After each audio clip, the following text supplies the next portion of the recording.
Dante, Chappies, the man of the hour. How are you, man? Welcome. What's up, guys? So good to see you. Fashionably late. We've been excited to talk to you, man. Okay, so I'll just put this out there, right? I've never seen Survivor South Africa. So getting more into the podcasting game, it's opened this like whole world for us. And who was the first person, one of the first people I hear about for Survivor South Africa when I was doing my research and stuff? Chappies. You have to watch Chappies play. The man is a Survivor legend, so I'm so excited to get into everything. I forgot to start my clock here, make sure we stay on time. But welcome to the show. Thank you so much for taking time out of your busy schedule to come on and talk with us, man. Oh, it's just a privilege, eh? I don't think I'll ever get enough to talking about Survivor, and especially with people around the world, especially with people that I don't know and I haven't met before. So thank you guys for making time for me. It's a privilege, and I hope you've got a long list of deep questions that we can tackle. Well, hey, Chappie, how are you doing, Chappie? I'm from season 41 of US Survivor. Yeah. I think I saw you. Yeah, we share something in common. I didn't get to play long. I want to come over and play with y'all. This was a great season. Whoever came up with the concept to bring everybody back and give them a second opportunity to play their game. But I love the game of Survivor. So I played last year out in Fiji. Yeah. I can't remember. Where did you place? When were you voted out? First. I had a great time, great adventure. Yeah, I can't necessarily say I can relate with you because my journey was completely different. But I've got, it's a tough thing, I think, to be voted out on your first season. If I had to go through, if my roles or my exits were reversed and I got voted out first on my first season, I think it would have been much more tough for me than now. Because even though it was tough now the second time, I just think the run that I had the first season kind of made up for this exit the second time.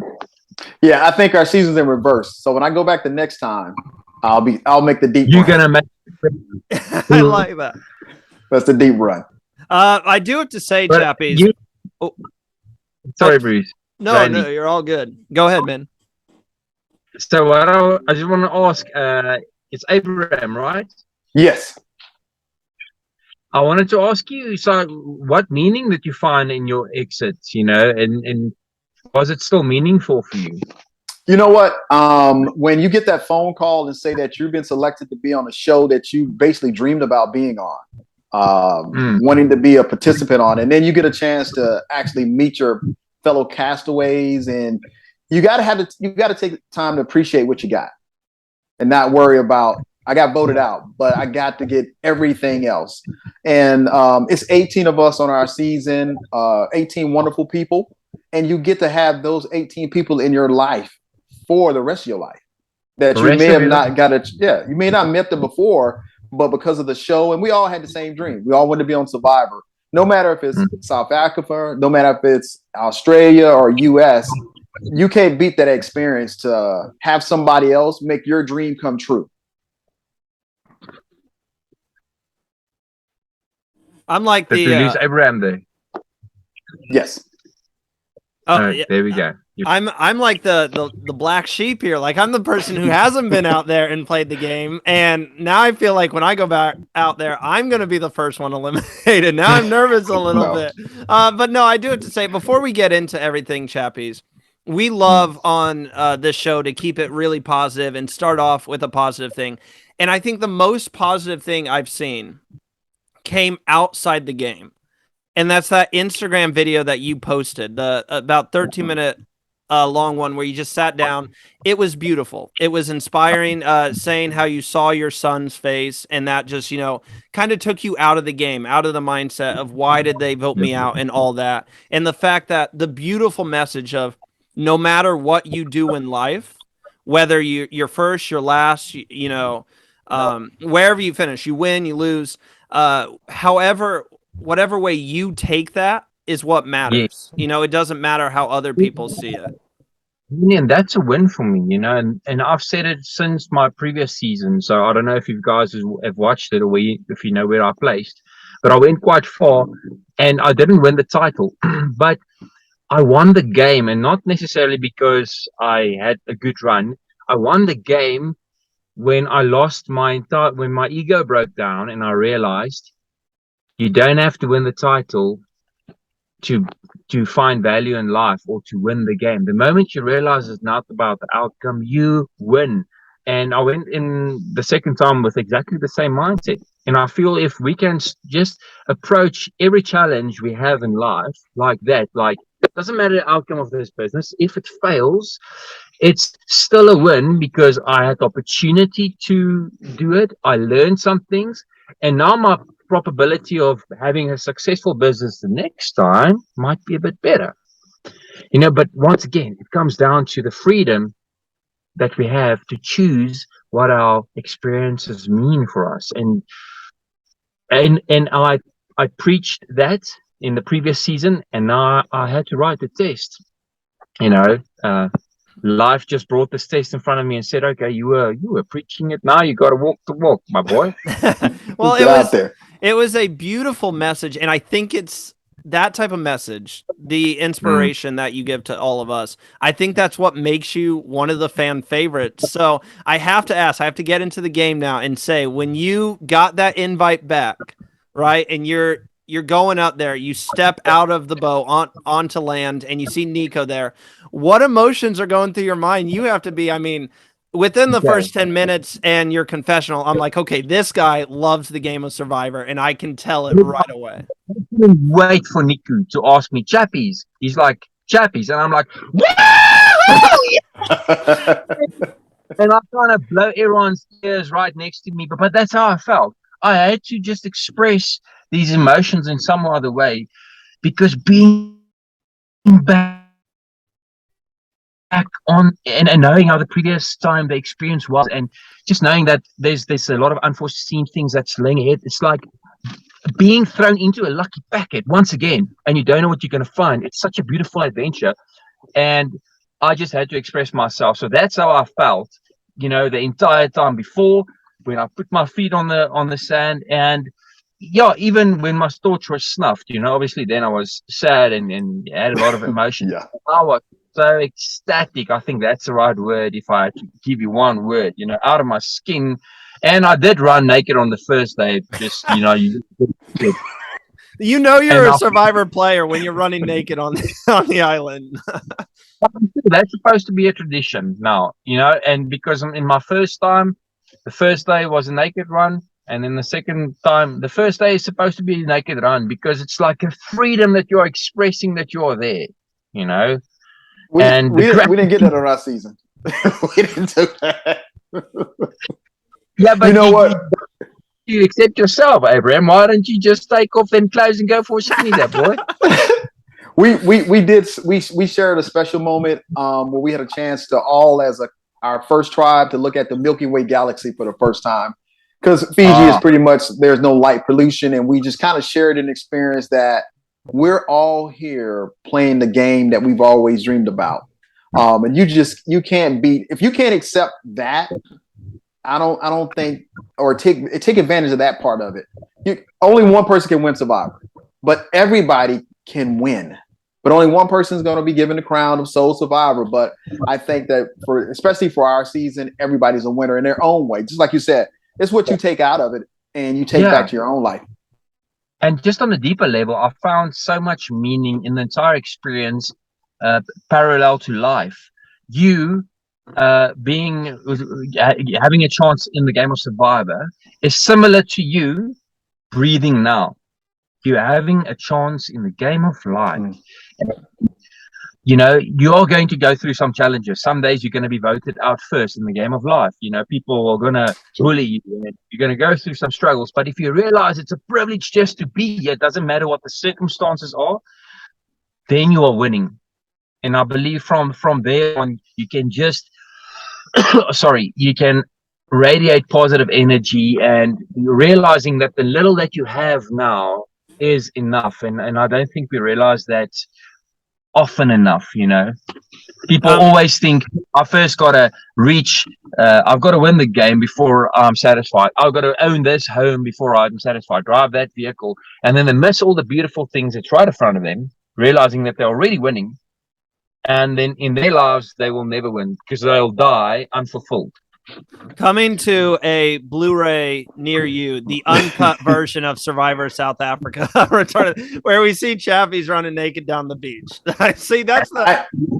Hey, Chappie, I know it's got to be the same for your cast. That so much stuff is left on the editing floor that you thought was good stuff that should have been put in the aired on TV. I wish they would put that out there and let people see a little more behind the scenes of what we actually do or what's going on. Yes, like secret scenes, right? So that people can also maybe just see. They don't have to put it in the main show, but if they just gave some of the viewers access to some more information, that would have been really interesting. But I think also, Abraham, from a production's point of view, that might complicate the storylines, because you would agree there's like 10 different storylines that form at once. And then these producers must choose the storyline stands out the most and then kind of goes with that. And I understand that from a producer's perspective. So go ahead, Abraham. No, go ahead. Oh, I was going to say, so I wanted to ask about, and this might go into something that maybe was left off air when we get to the Breakfast Club Alliance and everything. But before we get to that alliance that formed, I wanted to ask, because like I said, I'm new to Survivor South Africa. So I, didn't see your last season. So I'm coming in this with a fresh mind. I'm learning everyone for the first time. How deep is your relationship with Steffi? Because that's something we're seeing this season with returning players. A lot of returning relationships, past relationships outside the game are making their way into the game. So what's your relationship with Steffi? And did you know right off the bat, okay, I'm working with Steffi because we're that tight? Yeah, no, to give you just a short and sweet answer of how deep my relationship is I'll lay my life down for her. She's such a beautiful person and we've got such a deep we don't speak that often, but when we speak, it's about things that really matter. And, it's the things that really matter. And when I saw her on the island, I was ecstatic and I knew I'm willing to go to the end with this lady and I won't mind losing against her because she's a freaking fierce warrior, and I knew she had my back as well. And I think if I have to ask her today, were you ever, or do you think you'll be able to vote me out, or were you ever, would you have voted me out if you had the opportunity? I don't think she would have. So our relationship, we know each other for about 3 years. And I actually just met her before I went on to my first Survivor season. And then, she said, no, you're going to be cast. Don't worry about that. And gave me 1 or 2 tips. And then from there on, we became really close friends. I would just move the world for that lady. I just really love her so much. Were you? That's the game. Hey, you know what? That's the game of Survivor. That's the real game of Survivor. The friendships that you make after the game. Were you expecting people to come into the game and be this close? I mean, naturally you have these past relationships, so they're going to play into the game. But were you expecting so many people to just immediately be like, okay, I know this person. We're hooking, we're getting together. We're hooking up in the game. Were you expecting it to mean this much so early on in the game? I didn't expect it's going to mean that much. I underestimated those previous relationships so badly.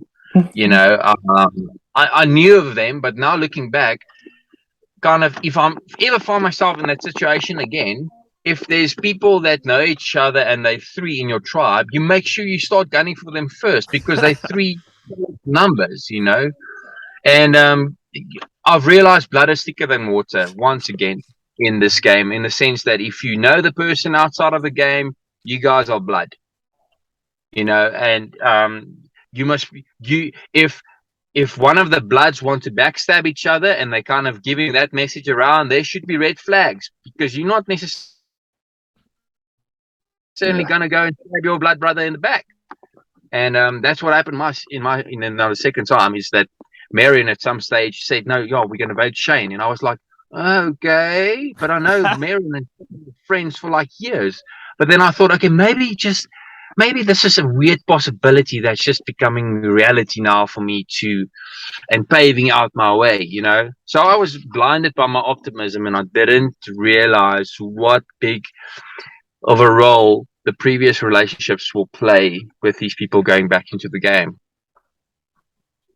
I do have to say, you hooked up pretty early with Dante, fellow Aquaman Dante. That was a relationship we saw in the first episode where you guys kind of wanted to work together, which is something we also didn't see because Dante was the one who kind of turned the vote on you from what we saw. So what was your relationship with Dante in the game? Was that you guys were working together, or were you guys not as close as it appears through the edit? No, we wanted to work together. So the first time I met Dante was at my season's finale, and then he was really like, "Man, loved your game," you know. And then I told him, "I hope, thanks so much, and I hope we get to play together someday." You know, so since then, already about a few years back, I watched his game and I really rooted for him because he was on the outs at some stage. You know, he was the underdog.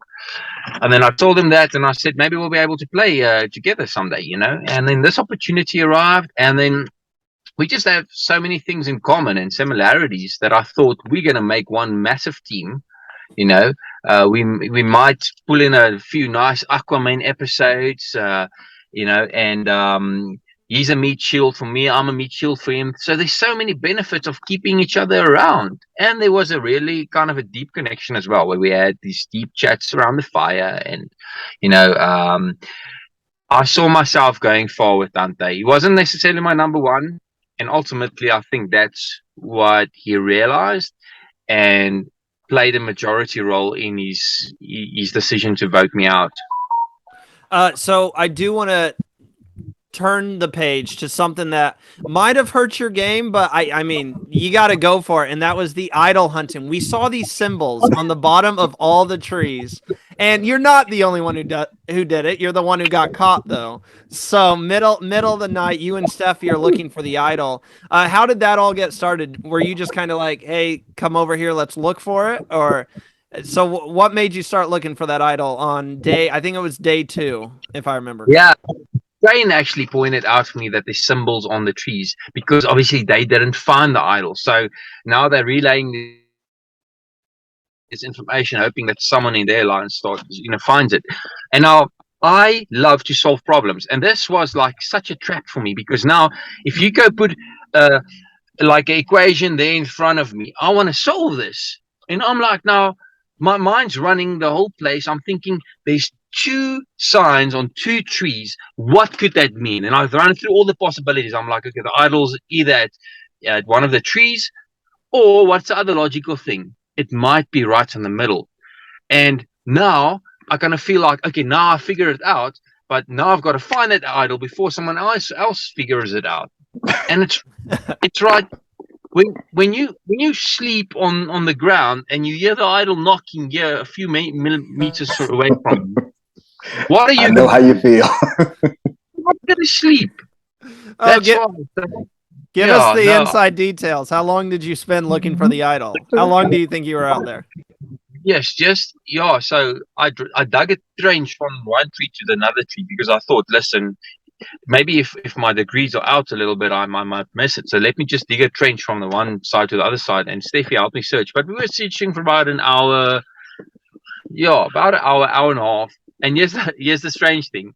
Dante woke up and he's like, what are you doing? I'm like, no, I'm searching for the idol. Help me search. Because just my lines, right? But then he called Steffi and I. And then he kind of took that info and used it against me, you know. But I think it was because he wanted to be the one searching with me. And I understand that. In a sense, you know, I think that pointed out to him that he's not my number one. Doesn't mean he could not have maybe become my number one down the line. I was willing to give that a go.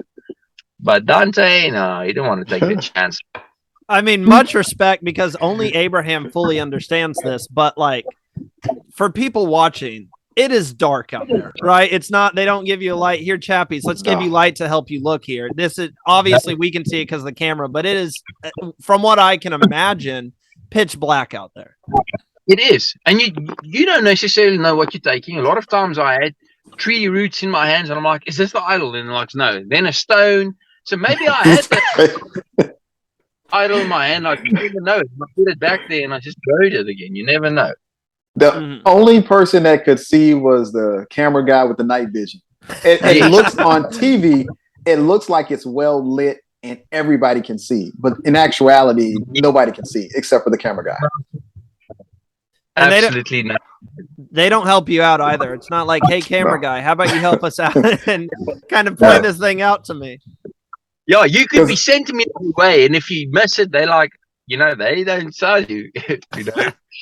I was walking on the beach and up a hill in the dark for firewood, and I was like, well, I know the camera guy has to have a light, but they don't.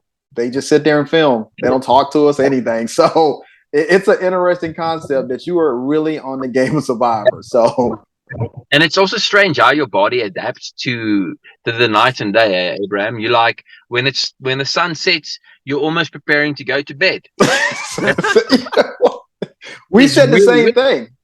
Yeah, and when the sun rises, that's when you rise. It's like your body starts tuning in with nature again, and you go back to your primal kind of instincts and your primal ways of living. And that was so interesting for me to experience that when the sun sets, you like almost so tired, you're just gonna want to go sleep, Well, let me ask you a question. Like when we came back from playing the game, how long did it take you to readjust to being back and around people and just kind of getting back into the routine? I kind of hid out for a couple of weeks. I kind of just wanted to hang out by myself and just kind of sit at the house. Yeah, I didn't mind to be between people because I had so many energy around me because of I knew what was coming, I knew what amazing journey I'm going to be able to share with them. And I had such appreciation for them after being on the island for 38 days and being away from home for 54 days. So I was like, please, I want to see my loved ones. I want to spend some time with them. But it took me some adjustment to sleep on my bed because I was so used to the uncomfortable, it's weird to say, but I was so used to the uncomfortable sleep and rising with the sun and going to bed when the sun sets. So it took me about 7 days to adjust in that sense. And then, also the eating habits, man, I overdid it when I was back, because you just indulge because, I don't know about you, Abraham, but the first time I lost 12 kilograms. And, that's about a kilogram every third day. And I was just so damn hungry. So it took me quite a while to stabilize the eating habits again and not feel uncomfortable after I've eaten. And so, but with regards to people, I surrounded myself with people quite a lot, especially my family. And so. The bicep game is still going strong, isn't it? The bicep game. Yeah. Yeah, see, you said the eating habits. I'm like, I bet you he's still got them biceps going. Absolutely. That's a lifestyle for me. I don't think I'll ever stop because I find just so much life in working out and looking after your body, and obviously when you got to go win All-Stars, you still got to look after yourself. So so I just got to make sure this machine is running good when I go back for All-Stars. I know it'll be amazing if they did a crossover season and bring all three season and just say, hey, let's all come back together and play the game of Survivor.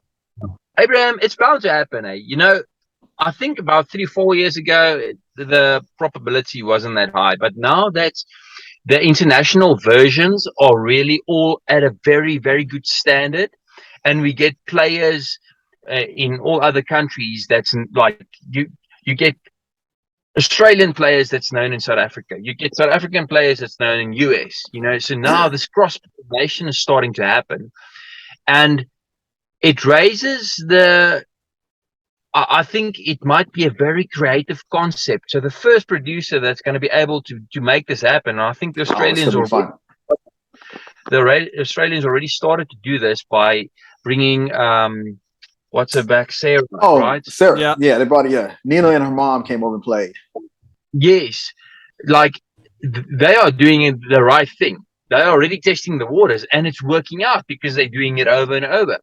And before we see it, those people are going to be more in the tribe. There's going to be 2 South Africans and 2 Americans, and then Australians. So we're getting closer to a crossover season some other time. I'm telling you, that's going to be superb. Can you believe it? Well, and Can the thing is too, it's going to be so good because, like you said, the international versions, or well, at least international to us, are putting out like such a good product. Like this season, you're talking week 1 is already so crazy and so much is happening. And this is just coming from what I hear and the sources. Just know your guys' seasons are loved. Everyone loves Survivor Australia. They all love Survivor South Africa. They may be more popular than the US version at the moment. So I agree with that like whoever is the first person to put that on, I mean, they deserve a raise because that will be probably one of the most popular Survivor seasons out there. Well, we only had the first 4 episodes, and I haven't seen any puzzles, but I do love your challenges. I would have loved to be out there on those challenges.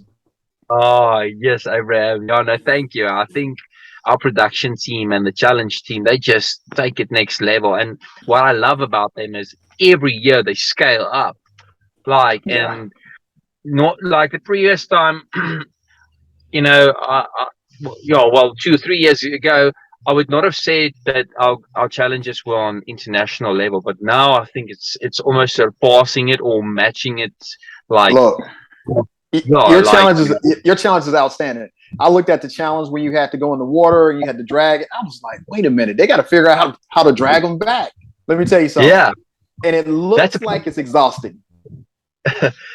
Yeah, no, yes, I love those challenges. I think those challenges, if I had to explain it to someone, it's like the closest you get to explaining a challenge to someone is when you were a kid and you go to a fun park and you can go climb and you can go do all these type of things that you haven't done before, and you're tired at the end of the day, but it was so lekker just to experience this new jungle gym or whatever. And each and every challenge has got its own type of unique challenges within the challenge, and that's what makes it so amazing. And I bet that swim is a lot longer than it looks on TV too, right? Yeah. Let me ask you a question. How was the weather? How was your weather compared to like ours was tropical? Yes. Ours yeah, I wouldn't say ours was tropical. Ours was like kind of it was okay. Like my first time was really, the weather was crazy tropical and a lot of rain, a lot of cold. This time around, I was able to handle the weather quite okay. If you had just a fire going, it is fine. You don't even need shelter. Whereas the previous time, if you had a shelter and a fire going, that still wasn't enough because the wind would blow everything apart and it's so cold. And but yeah, I didn't stay long enough to see if the weather changed for the better or for the worse this time around, maybe. So we have some fan questions for you that some people sent in, and thank you guys so much for sending them in. We really do appreciate the support you give us and the Survivor South African show. But before we get to that, the last big question I have for you in terms of your gameplay. Going into Tribal, it was obviously a blindside, so I feel like I kind of know the answer to this already, but I do still want to ask it. Any sense that your name was going to be on the chopping block that night? Did you have any feeling maybe it's going to be me?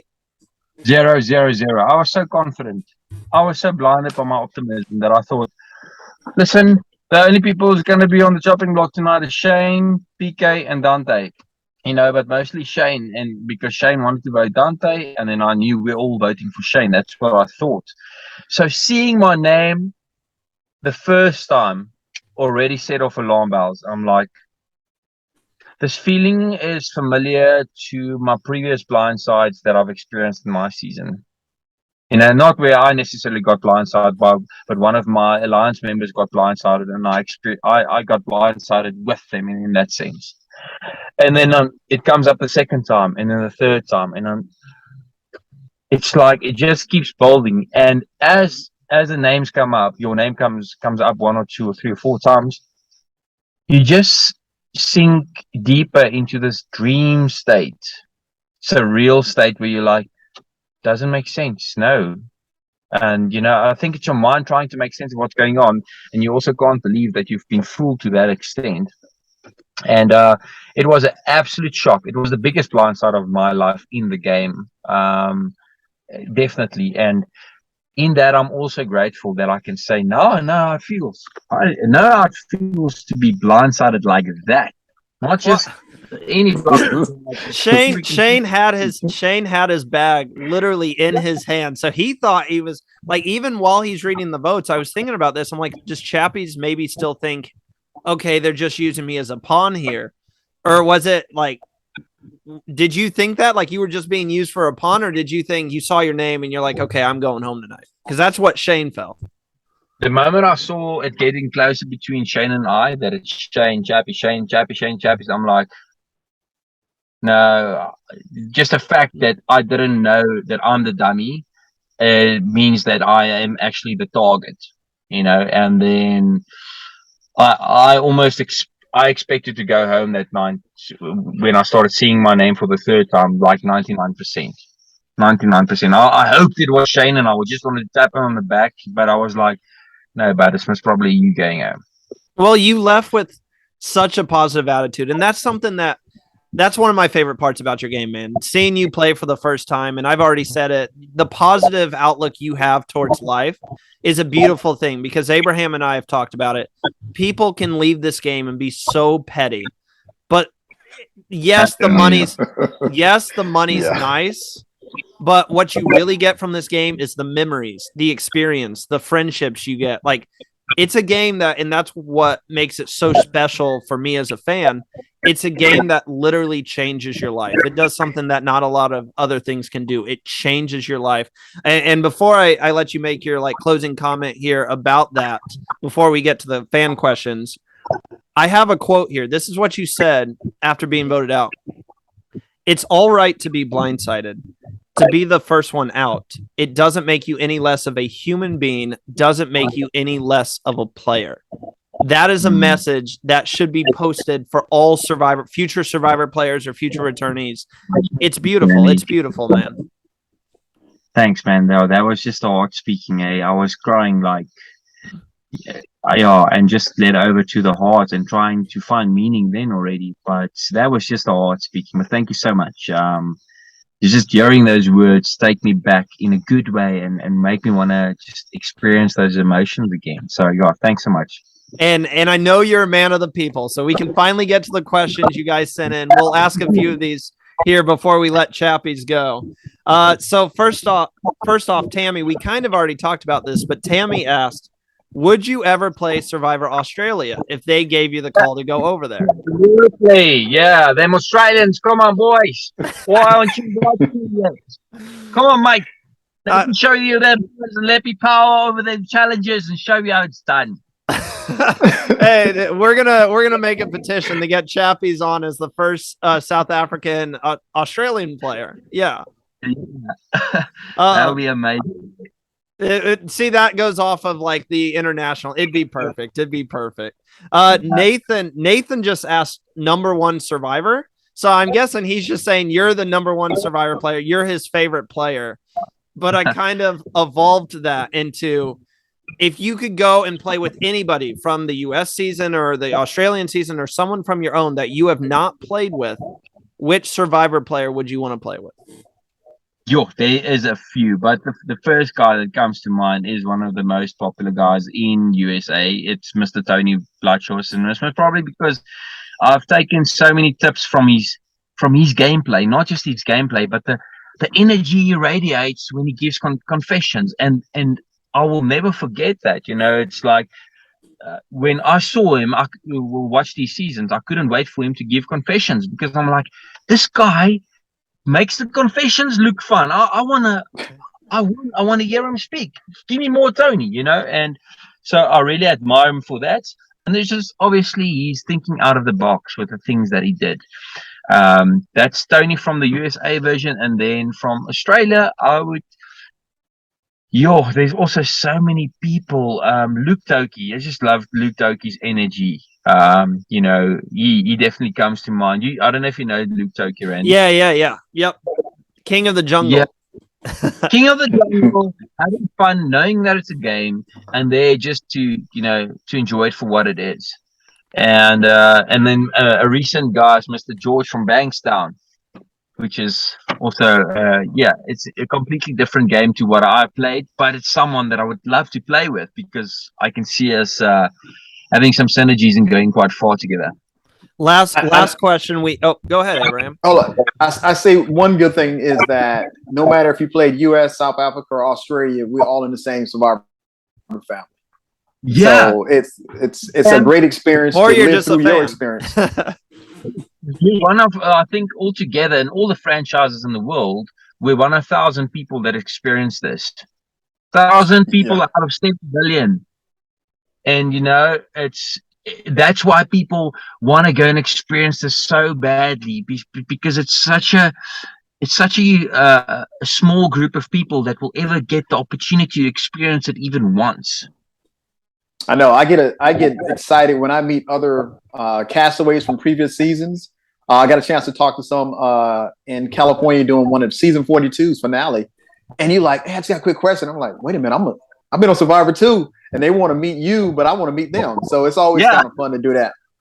It's getting That's late beautiful. for you, Chappies, but I wanted to ask. Okay. This is something that we always ask at the end of the episodes. But I already know your answer. So like, why should I ask? And that's, would you ever go back if they called you again? I already know this. Like, why am I even asking it? No, you don't know my answer. Let me give you my answer. I have been back already. You just haven't seen it yet. Okay. I like that. Don't put that out there. And I'm putting it out there. It just hasn't manifested in this world we call reality yet. But I've been back about 3 times, another 3 times. Okay. See, I was going to say the fans are going to go crazy hearing that. But Abraham, you have anything else to say to Chappies before we end it here? Fellow Survivor, man. Hey, dream of a lifetime to be able to play and then be able to play twice. I look forward to mine manifestation and us playing together. Awesome. That'll be fun.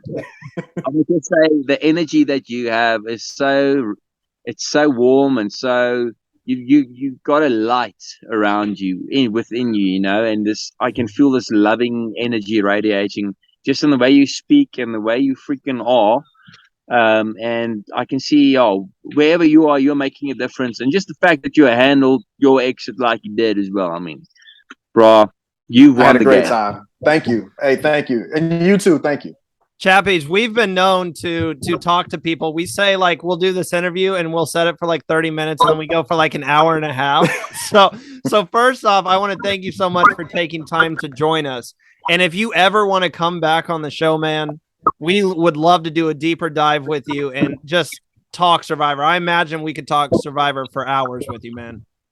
Oh, man, Randy, thank you so much for having me, guys. Really appreciate it. Yeah, and throw me a DM sometime when you got some time to watch season 8. I can guarantee you there's some things that you haven't seen before that you will find very entertaining, very heartwarming, very sad at some stages. But go watch it when you get some time as well. It's on my list, man.